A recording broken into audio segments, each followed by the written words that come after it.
What if I told you that one small thing you do in the first 10 minutes of your morning could increase your daily energy by up to 30–40% without adding a single new pill, supplement, or expensive routine? I know that sounds too simple.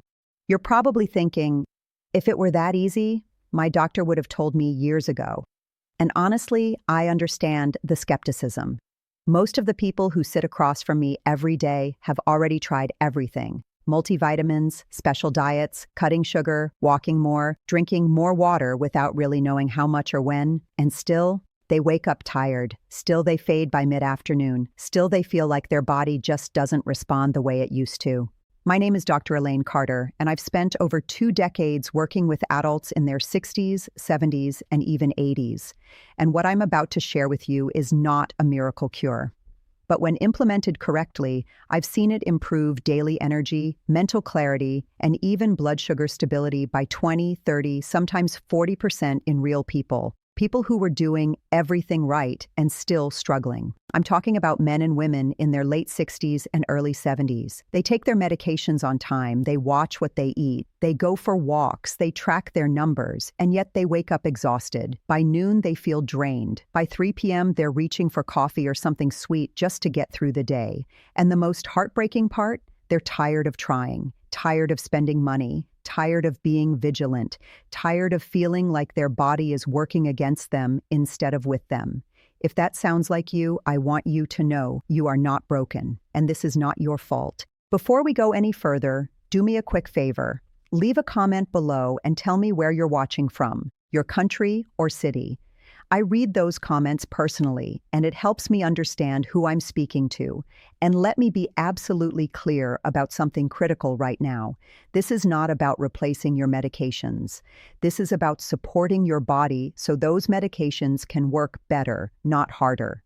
Now, let's talk about what's actually happening inside your body as you age, because this is where most people, including many healthcare providers, completely miss the mark.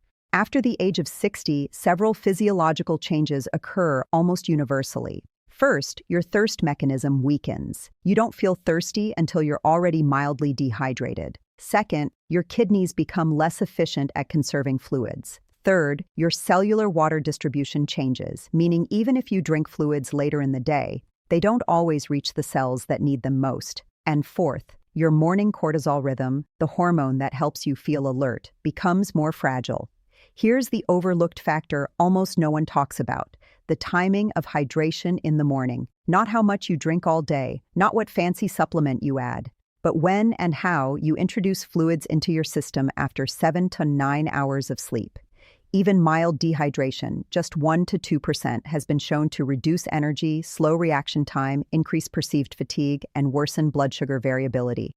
You may not feel dehydrated, but your cells absolutely are. Let me tell you about Gerald. Gerald is 68 years old. He sat in my office one day and said, "Dr. Carter, I don't understand what I'm doing wrong." He was on his prescribed medications. He ate a sensible breakfast, oatmeal, some fruit. He walked every morning. He tracked his numbers religiously, and yet by late morning, he felt wiped out. His wife leaned forward and said, "By noon, he's irritable. By afternoon, he needs a nap. This isn't the man he used to be." I asked Gerald one simple question. "What do you do the moment you wake up?" He said, "I get up, use the bathroom, take my pills, and make coffee." I asked, "Do you drink any water before the coffee?" He paused. "No, I guess not." That was the aha moment. Gerald was going 9 hours without water, then hitting his system with caffeine on an empty, dehydrated body. His breakfast timing was off. His hydration window was missed entirely. So we made a few very simple, strategic changes. Nothing dramatic. Within 5 minutes of waking, Gerald drank 350 milliliters of warm, room-temperature water, about 22 to 24 degrees, not ice cold, not hot, just warm enough to be gentle on the stomach. He waited 15 minutes before coffee. That's it. 2 weeks later, he called me. His voice sounded different, lighter. He said, "I honestly thought you were a little crazy, but I don't crash anymore." 1 month later, his afternoon energy scores improved by nearly 30%, and his fasting numbers became more stable.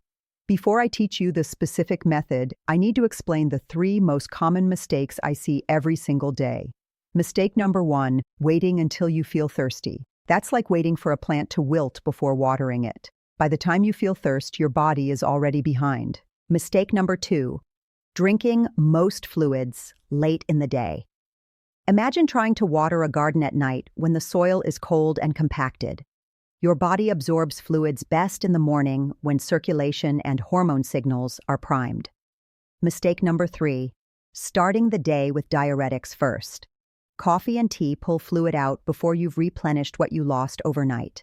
Scientifically, this increases early fatigue and stress hormone release. Now let me teach you the method I use with my patients. I call it the MET method, morning energy timing. M stands for moisten the system early. Within 5 minutes of waking, drink 300-400 ml of room temperature water. This rehydrates cells, supports kidney function, and gently raises blood volume, improving oxygen delivery. E stands for ease into stimulation. Wait 15 to 20 minutes before coffee, tea, or food. This allows hydration to stabilize cortisol and prevents the energy spike and crash cycle. T stands for targeted timing with meals. Drink another 200 ml of water 15 minutes before breakfast, not during. This improves digestion, glucose response, and sustained energy. Each step has a physiological purpose. This isn't guesswork. It's aligning with how your aging body actually functions. Let me tell you about Margaret, 74 years old. Her A1C had been creeping up. She told me, "My mornings feel foggy. I never feel fully awake." We started with just one single change, the first glass of water upon waking. 3 weeks later, she said, "I feel genuinely different." 3 months later, her A1C improved, and her physician reduced one medication dose slightly. Now, practically speaking, how much should you do this? Simple rule: half your body weight in ounces per day, but front load at least 30% before noon. Use a reusable bottle. Put it by your bed. Make it visual. Week 1, you may notice increased bathroom trips. That's normal. Week 2, energy steadies. Week 3 to 4, you feel clearer, lighter. I often hear, "Doctor, I just feel genuinely better." Let me be absolutely clear about something critical. This is not a replacement for medical care. Do not stop medications. Continue following your doctor's plan. If you have kidney disease, heart failure, or take blood pressure medications, talk to your physician before making changes. I want to end with one final story. Robert, 71 years old, 20 years with fatigue and metabolic issues. He told me, "I feel like I've completely failed." He'd tried everything. His mornings were chaotic. No water, just pills and coffee. 3 months after using the MET method, he sat in my office with tears in his eyes. "You gave me my life back," he said. "I wish I'd known this years ago." So here's my challenge to you. Try this for 14 days. Wake up, drink the water, wait, observe, track how you feel, and come back and tell me. If you made it to the end, type morning energy in the comments. Share this with someone you love, subscribe, turn on notifications, and remember, small strategic changes implemented consistently create genuinely measurable results over time. This is Dr. Elaine Carter, and I'll see you in the next video.